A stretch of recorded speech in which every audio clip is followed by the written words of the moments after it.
Jumpa kembali bersama saya Sandro Jabrik, wong ganteng sak donya. Mohon untuk tidak menyebutkan nama dan identitas dalam percakapan ini, karena percakapan ini saya naikkan dalam konten YouTube. Gimana Mbak? Perkenalkan nama Gak usah. Halo, nggak perlu disebut.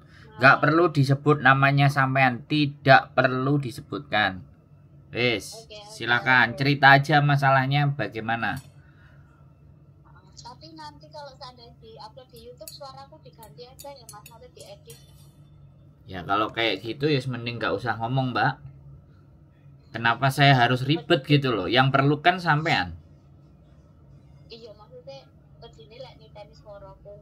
Sampean kalau dititeni, sampean kemudian ditanya, bilang aja itu bukan saya, kan beres tuh. Oh ya udah. Heeh. Ya. Kalau sampean merasa perlu, saya memberikan waktu. Tapi kalau harus pakai syarat A, syarat B, syarat C, ya saya nggak diceritain ya nggak apa-apa gitu loh. Paham nggak maksud saya? Oh iya, paham. Weh, sampean masih mau cerita apa enggak? Ini cuma satu pertanyaan sih Mas, nggak banyak. Tentang ini loh, job formal kan. Siap. Yang di Hongkong ini kan katanya ya akhir tahun kemarin kan udah dilegalkan. Benar nggak sih? Udah, itu aja. Iya, nanti mungkin kalau maksudnya akan jawab ya. Terus nanti mungkin aku akan bertanya. Maksudnya yang intinya ini. Oke. Saya jawab dulu ya. Gini Mbak, visa ESLS itu sebenarnya justru sudah ada sejak tahun 1998. Kalau saya tidak salah sebut ya, bukan tahun kemarin. Ya, jadi cuman karena perubahan sesuatu yang ada di Hongkong ini, sekali lagi ya, banyak orang-orang Hongkong yang pada keluar, ya kan, pada nggak punya anak, ya kan, otomatis kan perkembangan itu jadi berubah. Sedangkan bisnis itu kan berjalan.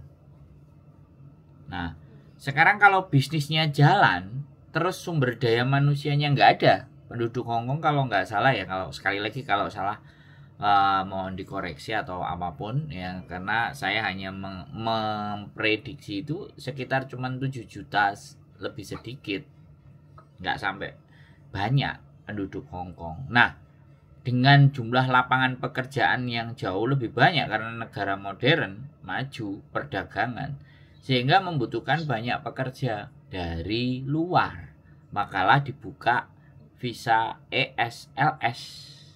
Jadi bukan dari tahun kemarin. Pekerjaan formal itu ada. Persoalannya adalah ada nggak majikannya. Maksudnya majikan ini dalam bentuk kayak restoran, terus company perusahaan ibaratnya cleaning service. Sampean pernah tahu nggak perusahaan konstruksi kemudian ada banyak orang-orang Pakistan yang bekerja? Sampean pernah ngeliat nggak? Nah, itu salah satunya adalah ESLS. Jadi mereka itu direkrut oleh perusahaan dan punya batasan. Satu perusahaan boleh ngambil berapa. Bisa dipahami nggak dari sini? Kan itu sebelum sampean datang kan sudah ada itu para pekerja-pekerja kasar itu kan. Kita bicaranya ya bukan mereka pekerja yang nggak benar, bukan orangnya yang kasar, tapi kan pekerjaan kasar lah ibaratnya, iya nggak?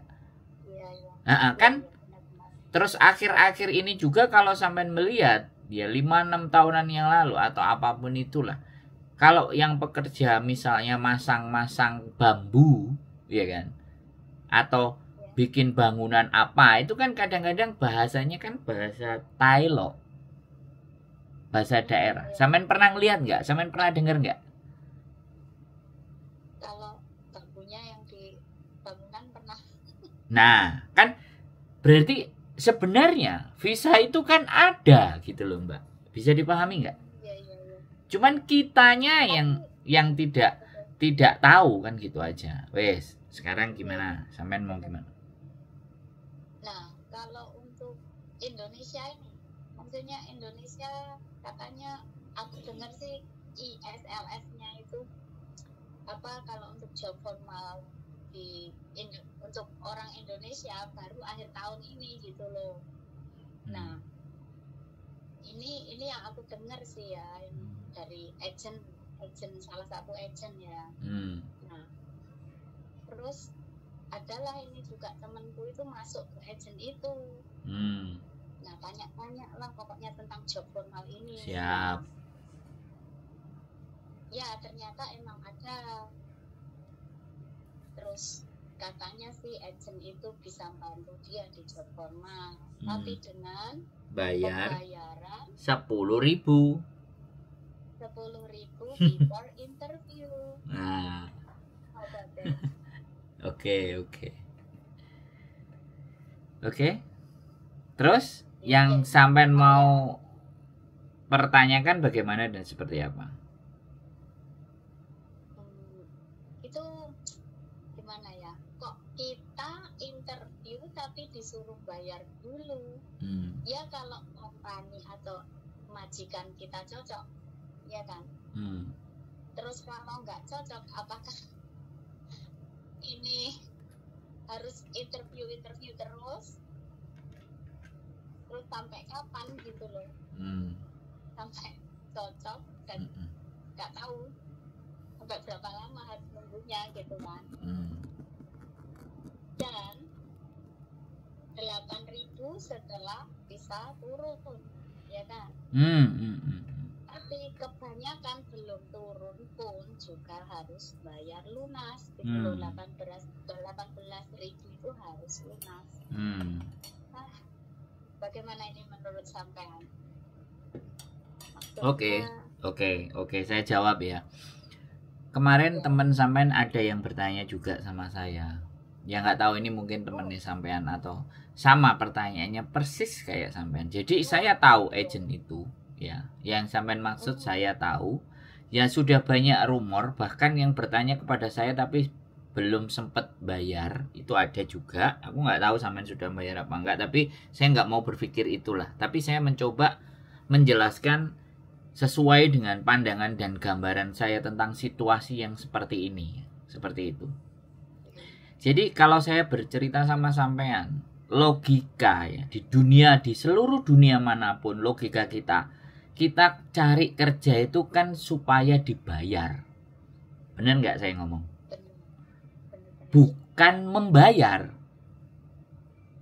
Kalau kita cari kerja membayar, itu budayanya kita.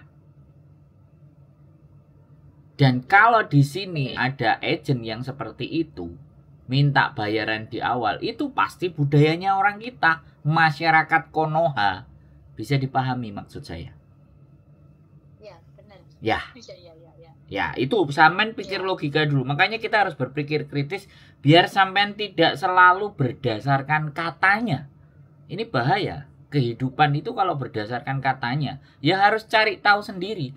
Nah, ini salah satu cara sampean mencari tahu. Telepon sama saya. Bisa dipahami kan?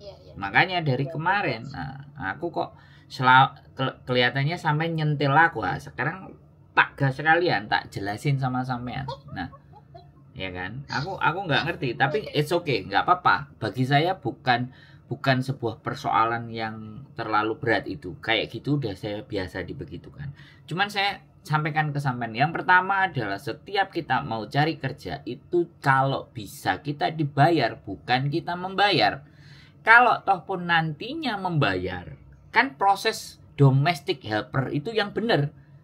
Kerja dulu 1 bulan baru dipotong gajinya. Bisa dipahami? Nah, kalau dia pakai sistem kayak gitu, kan fair.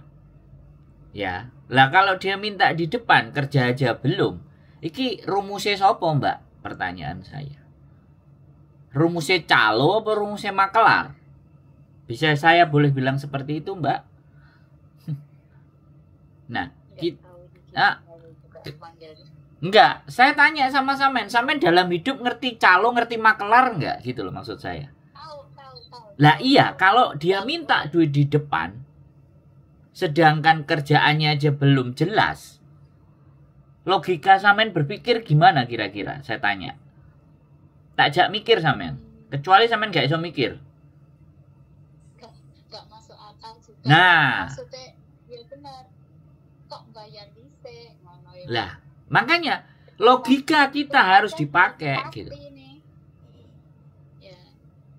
Sekarang saya bilang sama sampean lagi ya, walaupun dia punya agensi, walaupun ada tempatnya, walaupun ada lokasinya. Kemarin ada satu tak tanya, ketika sampean membayar, nerima risit nggak? Tak tanyain enggak, lah ini lebih gak masuk akal lagi.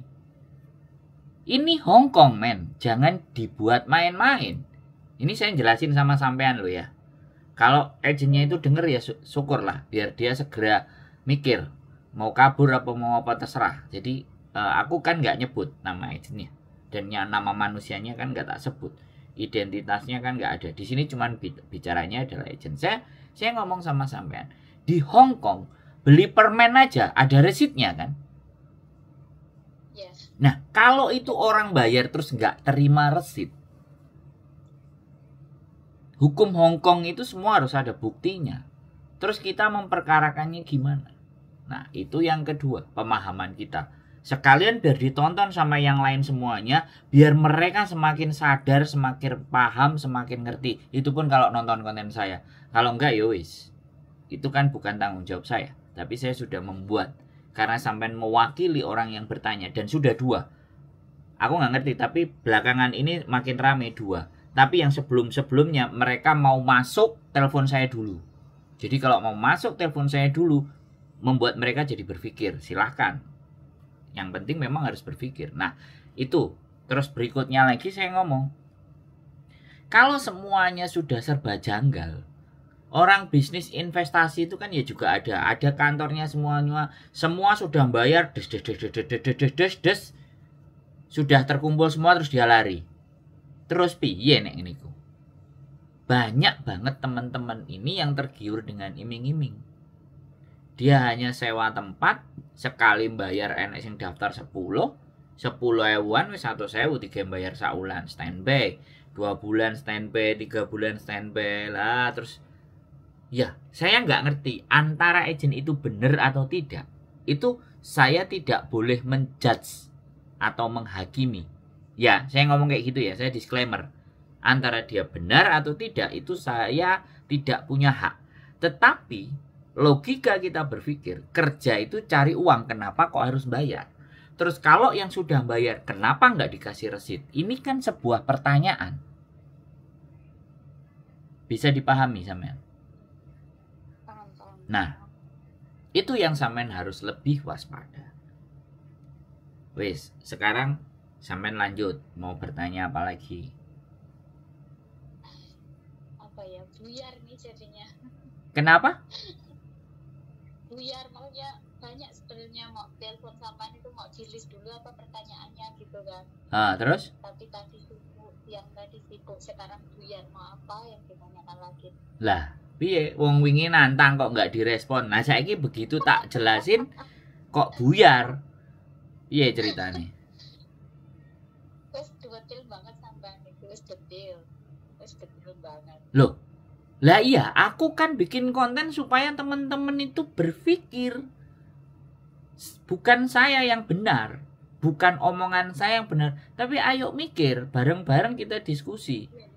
Untuk menentukan langkah episode berikutnya kita harus kayak gimana. Kan gitu toh.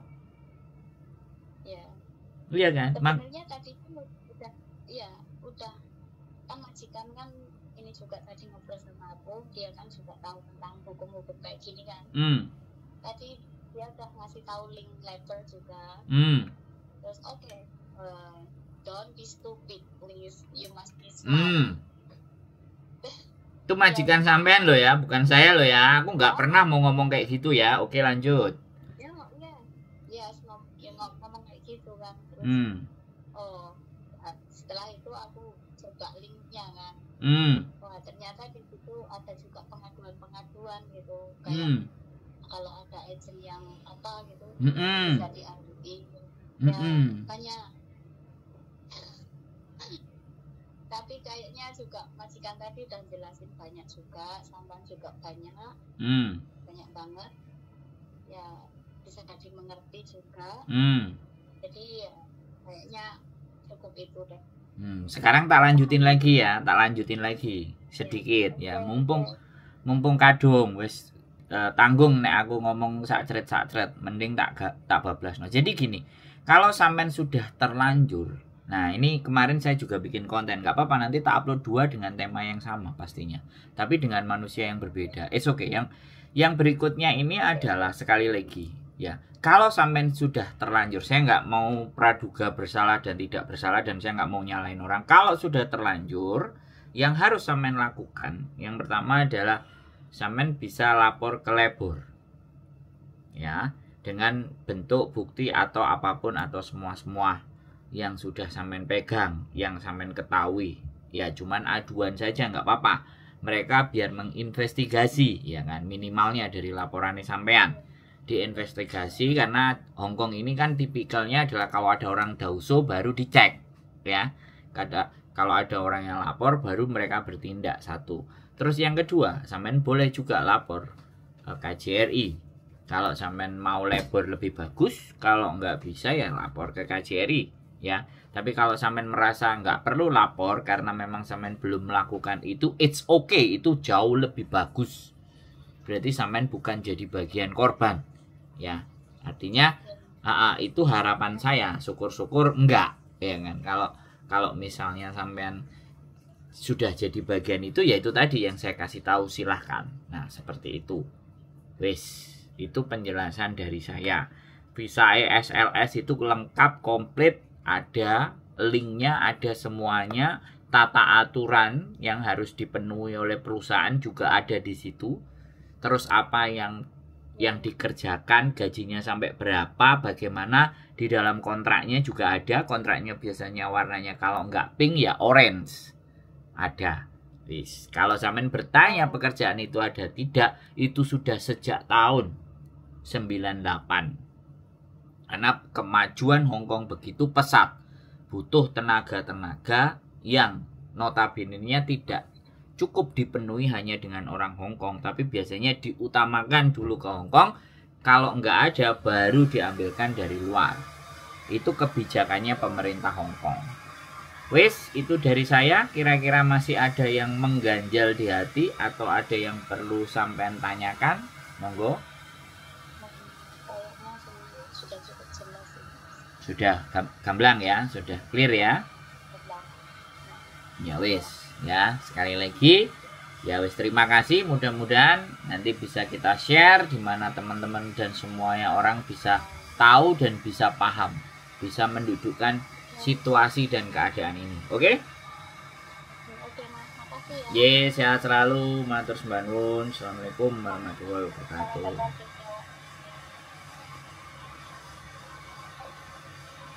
Oke, teman-teman semuanya. Semakin banyak kelihatannya yang statusnya mengambang, tapi ya saya nggak mau berbicara terlalu dalam, tapi saya cuma mengingatkan saja, dan dari penjelasan saya rasa cukup jelas. Kita tidak ingin mengadili, kita tidak ingin menghakimi, tapi gunakanlah logika dan berpikirlah secara kritis. Sekali lagi, berpikir kritis. Jangan berdasarkan katanya. Yang saya khawatirkan adalah, sekali lagi ini praduga. Ya mudah-mudahan kalau saya keliru atau saya salah ya mohon dibenarkan.